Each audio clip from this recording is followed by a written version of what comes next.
DJ Ferris. It's Chicago, nigga. It's the real one. Hit me.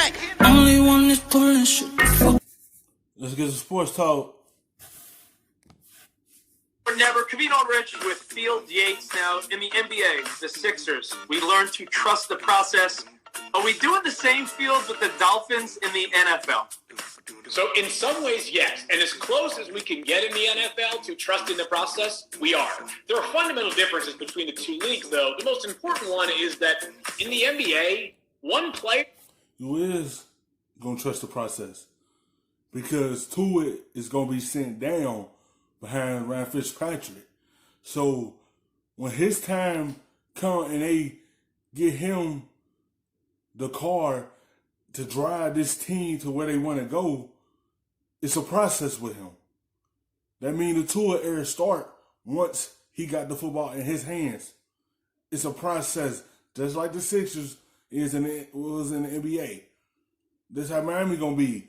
Once Tua is the quarterback for Miami, it's gonna be a big process for them, and that's why they for surely gonna surround him with weapons to be able to carry Miami to the next level once it's his turn and once it becomes his era in Miami.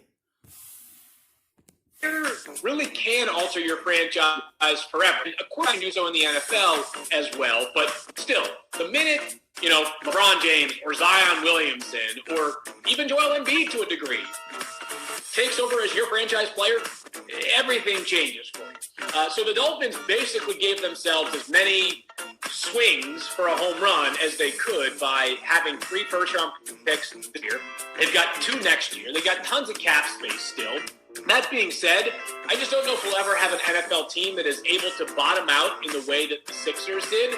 Like maybe until next year, if potentially a team tanks for Trevor Lawrence out of Clemson. Yeah. Well, I look at it like they're playing for this year when you got Austin Jackson, offensive tackle, there to protect Tua. So I got to ask you then, what would be considered successful before they decide to maybe, tank again this season? I think if they win 8 games this year, it's success. And they finished 5-11 last year, but they were really pesky down the stretch. Yeah. They were 4-4 in their final 8 games. They beat the Patriots in Week 17. We all remember that game. Dick and the Devontae Parker connection was incredible for Miami. If they can win 8 games this year, I think it's a major step forward. And the other thing for this year that is considered successful is if we know what Tua is going to be in the NFL. And that means from a health perspective and from a talent perspective. Because if at the end of this year, Tua's health is not clear, then it's a problem. Because that was the only reason why he slid. Yeah, it's the only reason he slid to them, because of the health issues that he had. That's why he's going to sit out for a year, and they're going to evaluate him and see, is he really fully healthy? Because once he come to quarterback for them, they want to make sure that he's healthy. And he had all the tools to change Miami. It is they want to make sure everything is good with him before he get behind the offensive line and take over for them. I use the word slid with air quotes here, all the way down to pick 5. Yeah. Now, with the way you said it, the Dolphins were pesky at the end of last season. Should we wait and see how the beginning of this next NFL season starts? Because a Brady-less Patriots team that isn't really deep on their roster, the Bills, yeah, they were a playoff team last year, but you don't know what happens there. And the Jets, being a New Yorker at heart, the Jets, they could stink or be decent. You don't know. So maybe the Dolphins have a shot of doing something soon enough or not. You know how it's going to turn out with Miami. Because the door is wide open now. It's no more Tom Brady era with New England. It's the Stenham era in New England. So the door is wide open for them teams in this division.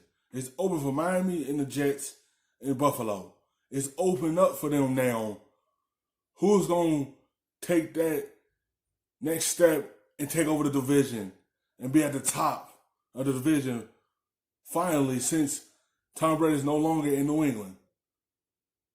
And that's why they took to it, because they see the opportunity of to win a division with him at their quarterback.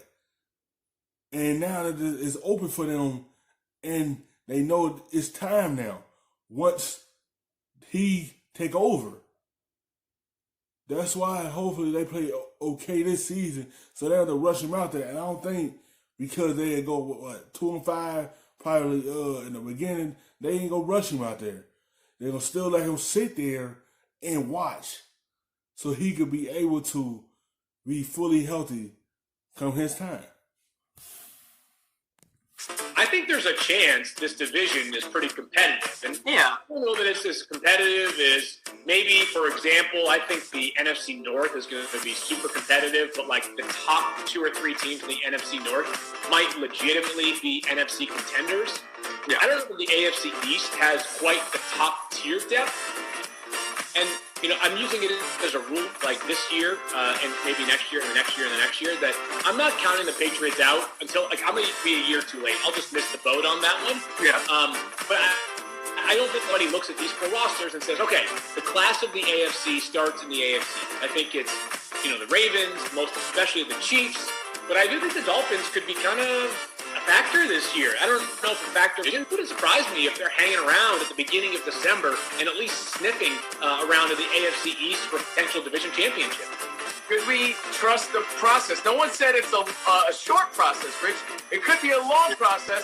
It kind of was with the Sixers, but when it comes to the Dolphins, what do you guys think? Tag a friend and leave a comment right here on Now or Never. Thanks, Field.